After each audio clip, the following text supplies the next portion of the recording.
We easily get lost without knowing that we are lost. We like the miraculous and we despise instruction. Africa has used spirituality to cover incompetence. We don't take responsibility for our actions.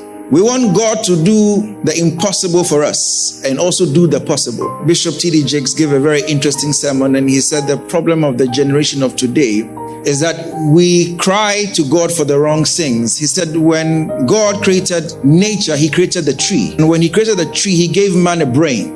And when God gave man a brain, he expected that man would create a table and a chair out of that tree. But the problem with this generation is that we cry to God for a table, and God said, I don't make tables. I only do trees. I will give you what you need to get to where you have to get to. But in order for you to get there, you must be willing to do so by yourself. He said, we want tables, we want chairs, we want spoons, we want cutlery, we even want food. God doesn't do jollof rice. He wants the rice, he has it. Tomato, he has it. Pepper, he has it. But to mix it is your job. That's why the world prosper sometimes faster than the church, because the world don't believe there's a God. So the worldly man takes the tree and makes the best he can out of it.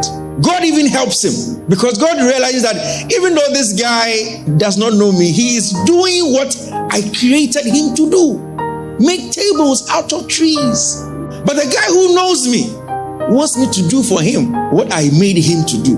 The believer takes a tree and prays that God will turn it into a table. I gave you a brain. What on earth are you doing praying for a chair? So when we should be working hard, we say God should do it. And when it doesn't work, we say the devil did it. God should do the work, but we won't do it. And when the work collapses, because we can't blame God, we blame the devil. So we are never in the equation. We never take responsibility. And that's the problem with, if you ask me, Africa. Because if you ask the government, he said it's the people.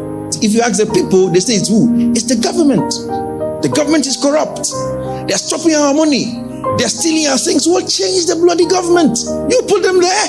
You can't blame the politician that you put in power of taking from you what belongs to you. And you sit there and watch, and you do nothing. And until we start thinking differently, no matter how long we pray, nothing will change. Because some things don't require prayer, it requires action. When God came to Adam and Eve in the Bible, he told them, look, what have thou done? Adam said, it's Eve that you gave me. The wife you gave me. No, I didn't ask you for a wife. You brought me the wife. The wife said, it is a serpent you created. When he came to Saul, Saul says, the people. When God came to David and told him, David, you made a mistake, David went to him and said, Lord, before thee have I sinned.